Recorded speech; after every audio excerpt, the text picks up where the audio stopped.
Welcome to the Origins Podcast, Science Matters. I'm Lawrence Krauss, your host. This episode of Science Matters is a little bit different than the previous ones. Because of the pandemic, my crew cannot be here at the studio, so I'm recording this myself at the studio, and you have a slightly different view of things that you wouldn't see otherwise with our cameras. But hopefully that doesn't matter. It's the content that matters. And today I want to talk about a number of topics that have a nice natural narrative that go from the farthest reaches of the universe right to here on Earth. So let's begin. The first slide I'm showing is one you've seen many times before. It's a Hubble Deep Field showing galaxies that are in space from billions of light years away to 9 or 10 billion light years away. And it's an amazing image, but it's not the deepest image that's been taken. And recently, astronomers have been able to go earlier to look at the earlier history of the universe to try and resolve an important issue, which is how quickly did stars and galaxies form? We've been able to see back with Hubble to certainly a billion years after the Big Bang, but the first billion years is an important time because it's a time when we go from a period when there was no structure and in fact no atoms until about 300,000 years after the Big Bang, when neutral atoms first formed and the cosmic microwave background was created. And after that, matter began to, once matter became neutral, it began to be able to collapse more efficiently. And by some process that has yet to be determined, we went from that early stage with small fluctuations in matter to a universe that was full of stars and galaxies. And the question is, how did that happen? And we built a new telescope, the James Webb Space Telescope, which will be able to peer back to earlier times. But astronomers have recently, by two independent observations, come up with some interesting results on the early universe that are a little bit surprising. The first involves using not a conventional telescope like the Hubble Space Telescope, but galaxies and clusters of galaxies themselves as a telescope. By aiming the Hubble Space Telescope at a cluster of galaxies, that cluster can bend the light from galaxies behind that cluster by gravitational lensing, something I've talked about as light curves in the presence of matter. And that can itself act like a lens that can magnify more distant galaxies. So the next image is an image that looks at the older universe, looking at galaxies that are behind the most distant clusters of galaxies, but also are magnified. So you'd never be able to see them if those galaxies hadn't themselves act like lenses. And what these astronomers were trying to do by looking at these earliest galaxies that they could see, and they were able to look at galaxies between about 500 million and a billion years after the Big Bang, farther back than we've really been able to look before, is they were looking for signs of the first generation of stars, called POP3 stars, because astronomers label everything in weird ways. POP3 stars were the first stars to form, population 3, and they're the stars that would form out of the primeval material created during the Big Bang: hydrogen, helium, and a little bit of lithium. There were no other elements created in the Big Bang. And stars that formed out of just hydrogen and helium, lithium was really minor, would have very different characteristics than later stars, which would have the heavy metals like carbon, nitrogen, oxygen, all those things, and iron, that would have been created in the first generation of stars when they exploded in supernova explosions. Those stars would generally be bigger and burn very differently. And so the astronomers were looking back at this early image to try and find evidence in these primeval galaxies of a first generation of stars that should have shone in a way that was predictable. And what they found was they didn't find any. And that suggests that first generation of stars formed before the universe was 500 million years old, which is remarkable and surprising. It means structure formed extremely early, because for those stars to form, the galaxies in which they inhabit must have formed, and then we think the galaxies formed before the stars, and they would fragment to form stars, and all of that had to happen in a relatively short time, at least cosmically a short time, namely 500 million years. Now, interestingly, before we recognized that the universe was dominated by dark matter, that whole picture would have been impossible. There simply wouldn't have been enough time for matter to collapse on its own in 500 million years to form galaxies and stars. But we now know the universe is dominated by dark matter, material that doesn't interact with normal matter except perhaps by gravity or some very weak forces. And that material could have collapsed early on in the history of the universe, and we're pretty certain it did.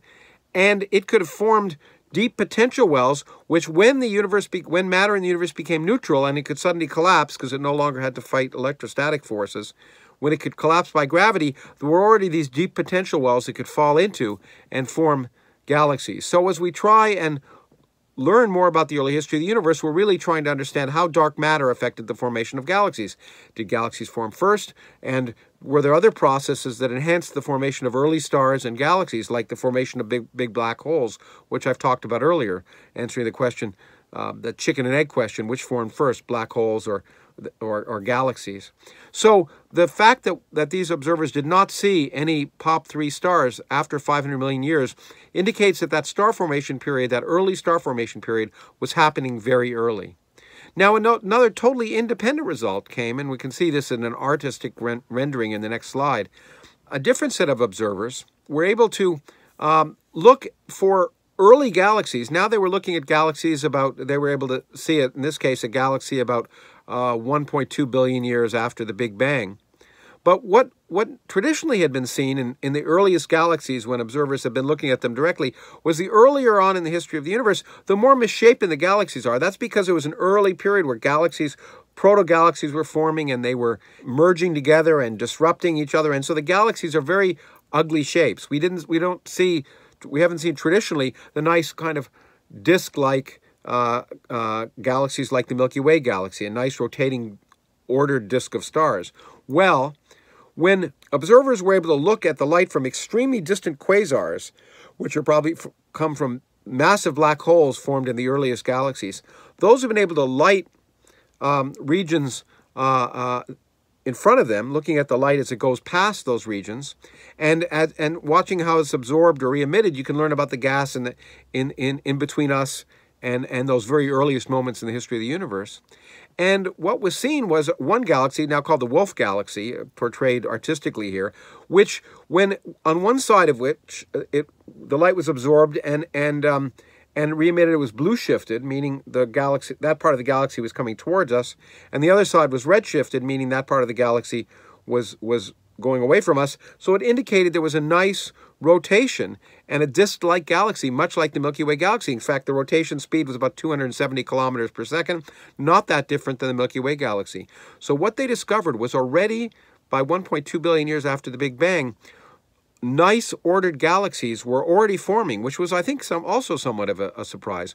So both these results have told us that order and structure began in the universe about as early as you could imagine it doing, presumably due to the existence of dark matter, but were there other factors, like maybe the formation of large black holes, that accelerated the formation of those galaxies and fragmenting into stars? All of those questions, for which these now give tantalizing results, will hopefully be answered with the James Webb Space Telescope, which will allow us to look back to ever earlier times, to first light, if you wish, the dawn of the first stars in the universe. So when the James Webb Space Telescope is launched and hopefully works, we'll be able to extend these results, which have been done by ingenuity, by people using ingenious techniques here on Earth and with the Hubble Space Telescope, and extend them to answer those questions about how the earliest stars and galaxies first formed. But now we have definitive evidence that they formed very early. I think earlier than many astronomers would have thought possible until these results were done, because they're about as early as our theories of dark matter would have expected to happen. I think many people thought maybe there'd be other processes that would inhibit their formation for a while. So, interesting results from the very furthest reaches of the universe. Now we'll go back to a time and to a distance that's a little bit closer. And the first slide I want to show is a slide I've actually shown in my 5-minute physics videos that I created during the pandemic. It's my wallet card that I show people when they don't believe in the Big Bang. It's a prediction of the abundance of light elements, hydrogen, helium, and deuterium, particularly helium, deuterium, and helium-3, predicted from our theories of nuclear physics. These elements would have been essentially formed in the first 5 minutes in the history of the universe. And they're the only elements, other than a little bit of lithium, as you can see. They're predictions that vary over 10 orders of magnitude. And what you see is that vertical blue band.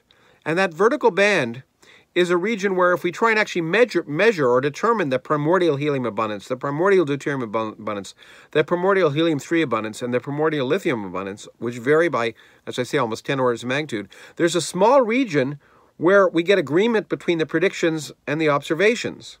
And that region happens in a value, you look at the numbers on the smaller part with this quantity eta, what that is nothing other than the total number of protons and neutrons in the universe, what we call baryons.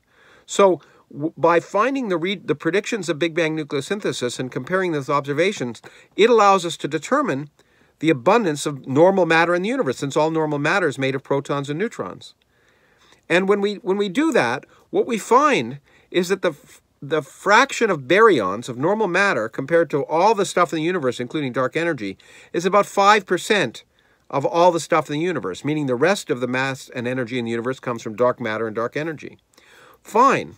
The problem is when we try and measure the amount of baryons by counting stars and hot gas in the universe, in and around galaxies, we come up with only about 1% of all the stuff that's in the universe, about a factor of 5 less than is predicted from the Big Bang.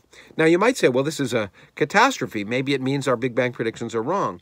Most scientists have assumed instead that really these baryons are hidden. They're not in stars, they're not in galaxies, maybe they're between galaxies. That stuff has been called missing mass. And there's been a search for the last 40 years for that missing mass. And a very ingenious new set of observations has claimed to actually measure all the missing mass in the galaxy.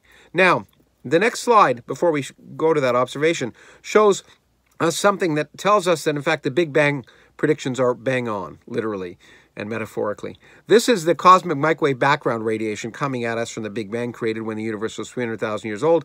And you can see it once again. You've seen it before from the blue and the red spots. Those are local hot spots and cold spots. The amplitude of those very, very small temperature fluctuations in the microwave background, which otherwise was incredibly uniform, that amplitude would depend upon the collapse of matter and the radiation as it went through the collapse of matter. The more normal matter there is, since normal matter interacts with electromagnetic radiation, the bigger the amplitude of the largest lumps in that picture. And by looking at that amplitude, astronomers have been able to determine that, in fact, independently you can measure that 5% of the total energy of a flat universe, the universe we apparently live in, resides in normal matter, protons, neutrons, and electrons. They're actually measuring the electrons, but since the matter in the universe is neutral, for every proton there's also an electron. So if you know the number density of electrons, you know the number density of protons and neutrons effectively. And that it agreed bang on with the prediction of about 4.5 to 5% of the universe being baryons. So we know that the prediction of Big Bang nucleosynthesis is right, but the question is, where are all those baryons? 5 times the amount that you see in all the stars, in all the 100 billion galaxies in the observable universe. Now, the next image shows one of many kinds of predictions of how structure would form in the universe if it's full of dark matter. Dark matter would have collapsed early on and formed this filamentary structure, now often called the cosmic web. And at the intersections of dark matter filaments, where the density was greatest, normal matter would fall in and form visible galaxies. That's the picture we have. But there'd be all these regions of enhanced density between the galaxies, connecting them, if you wish, by filaments of dark matter. And recently, between 2 galaxies, observers actually were able to measure some small amounts of gas very dimly that followed a filament. They could determine the mass of that region using gravitational lensing, and they saw that there was some gas in those filaments. So we could suspect that most of the 5 times as many baryons in the universe reside in the intergalactic regions where there's those dark matter filaments as reside in galaxies and around galaxies. That's our suspicion. But how could you tell that? You can't tell that by measuring 1 or 2 individual galaxies. But fortunately, observers used, and if you look at the next slide, this is the Square Kilometre Array Pathfinder group of radio telescopes in Western Australia, which is the precursor to a very large set of radio telescopes that are going to be built in Australia and South Africa. But this set of radio telescopes could look up and observe a kind of phenomena which has been very interesting for astronomers, called fast radio bursts. From extremely distant galaxies, there are periodically extremely fast bursts of radio waves. They happen, and then they disappear.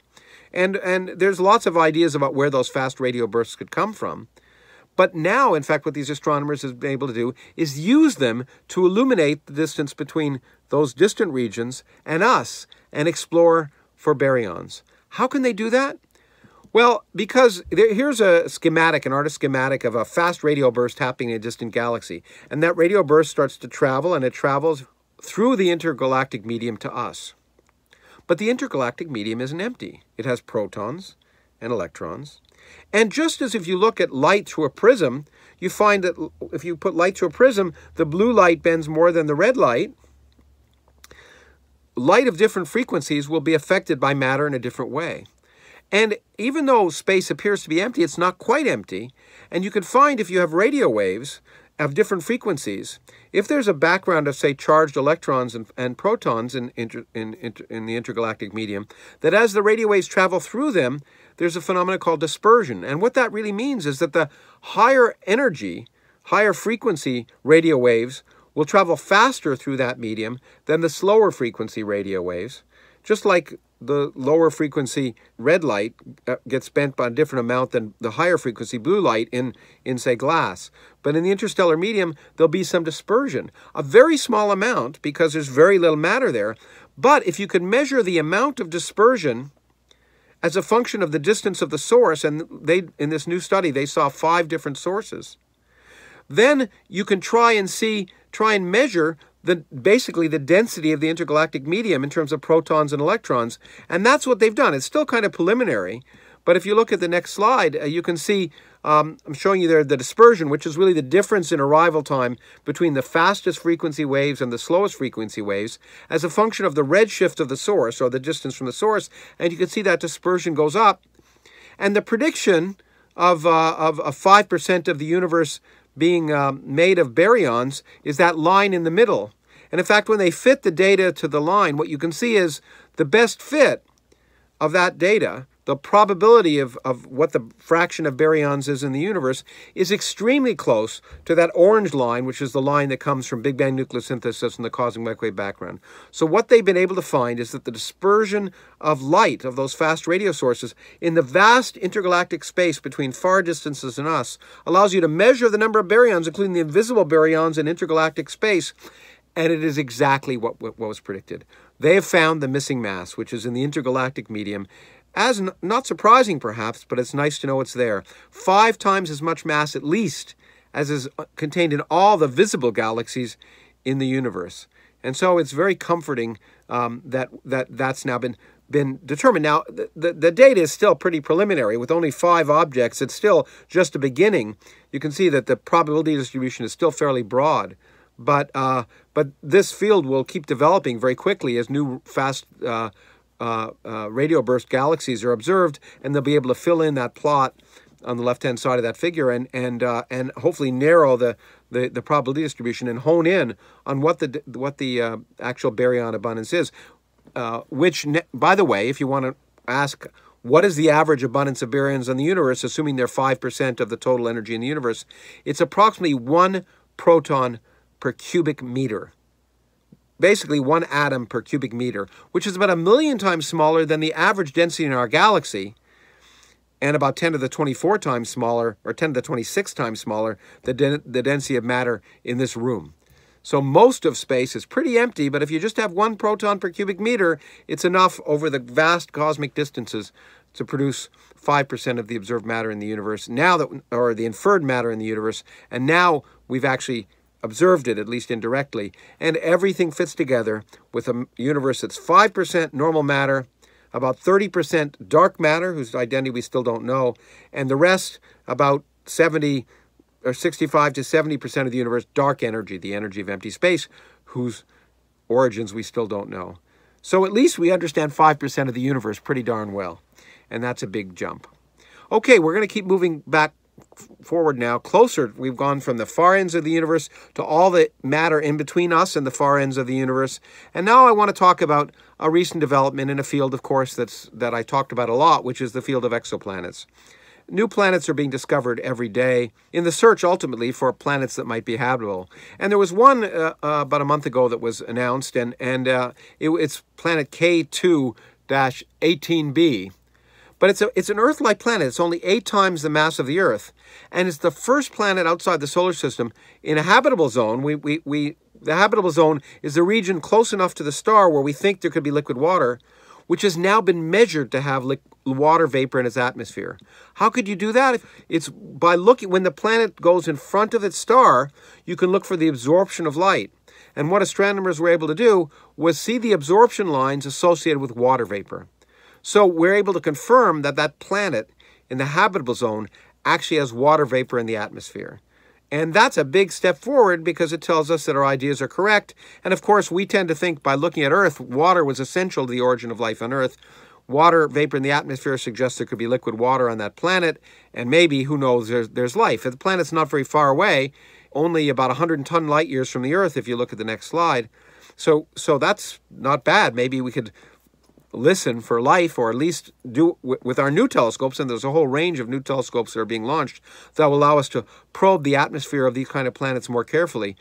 But we shouldn't get too excited, because this planet was found because it's fairly close to its star and it orbits fairly quickly. The star it's surrounding is much smaller and much cooler than the sun, and at this time much more active. So even though there's water vapor in the atmosphere, an active sun means there may be cosmic ray bursts, and that could affect its atmosphere and to make its environment inhospitable for life. So just having found a planet with water vapor in the atmosphere is not yet cause to jump up and down and say we've necessarily found a wonderful candidate for life, but it's the next step. And it indicates these kind of planets are probably abundant in a lot of places, and when our next generation of exoplanet searching telescopes goes up into space, we'll be able to probably find many more planets like this, and will increase the chances as we look not just for signs for water vapor, but maybe signs for free oxygen in the atmosphere. Because on the Earth, oxygen didn't exist in the atmosphere until life created it. The atmosphere is primarily carbon dioxide and nitrogen and a few other materials. But life, through the process of photosynthesis, created oxygen on the planet. So almost all the free oxygen we breathe in every day now was created by the earliest forms of light. If we found oxygen in the atmosphere of a distant planet, free oxygen, it might indicate that there's life. And there's lots of other signatures you look for, and astronomers are looking for those signatures. So this is yet another step for life elsewhere in other planets, around other planets in the universe, which would be an amazing discovery. But now let's move closer still to the Earth itself. Another interesting discovery is the fact that we're learning about these other planets, but there's a lot we don't know about the Earth. I talked earlier about using neutrinos to probe for radioactivity in the Earth so we could learn about the inside of the Earth. But of course, there's another well-known way of looking in the Earth, and that's using seismic waves. Looking at waves from an earthquake that propagate through the Earth, and by measuring how they bend and how they're changed, we can look at the properties of material they go through. Now, the Earth has its outer mantle, but it also has an outer core, a molten core, which is rotating, and we think that's where the Earth's magnetic field comes from the rotation of iron in that outer core, and we're still trying to understand that. But there's also an inner core. And until recently, it was speculated that the inner core was also rotating, but it wasn't known for certain. Some time ago, some claims have been made it was rotating, but they were disputed.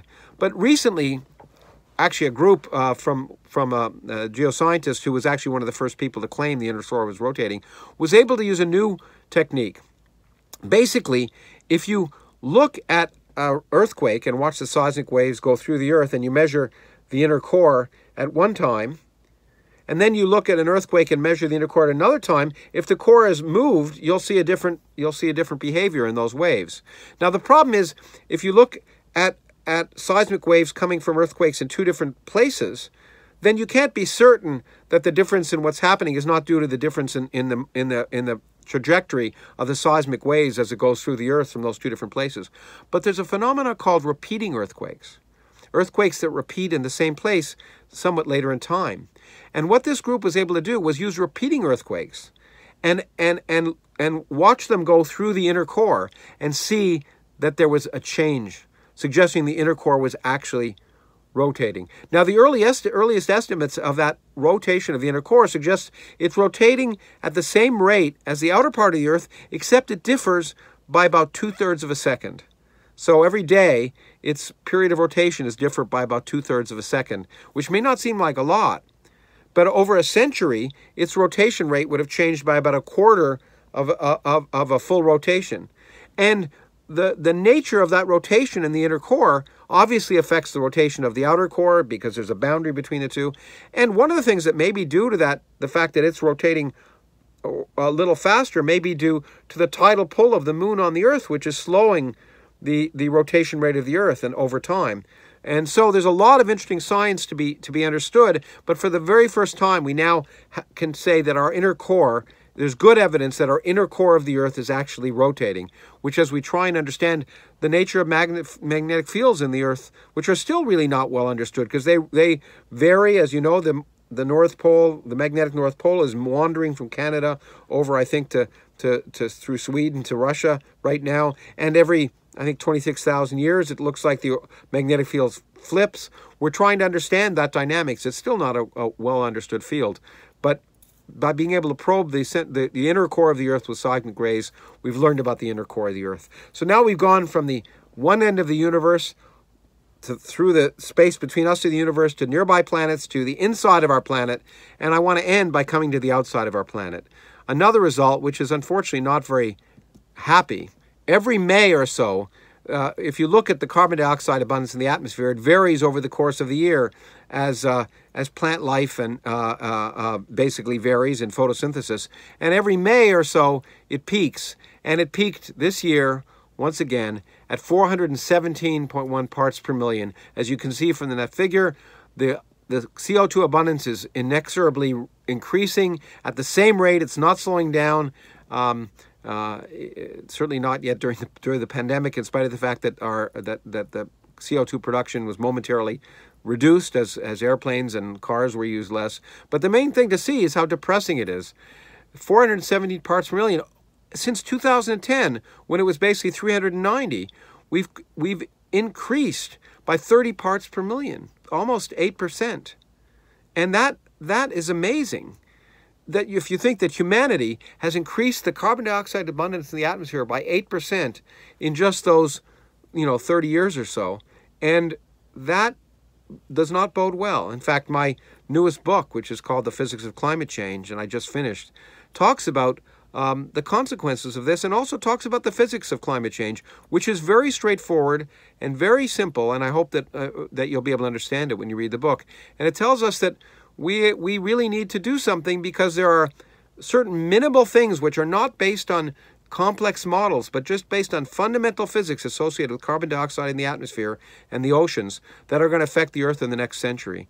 And so the last thing I'm closing with is, unfortunately, the last result on the surface of the Earth is that humanity continues to pump carbon dioxide in the atmosphere at a rate that is comparable to the rate over the last 30 years. And we globally will have to do something about it unless we want to deal with Earth 2.0, which at some level we can't help but deal with over the next 40 or 50 years during the lifetime of children that are born today. So that science matters, and science does matter, not just from understanding our origins and the origins of galaxies to understanding how we humans are affecting the Earth today. Take care. I'll see you next month.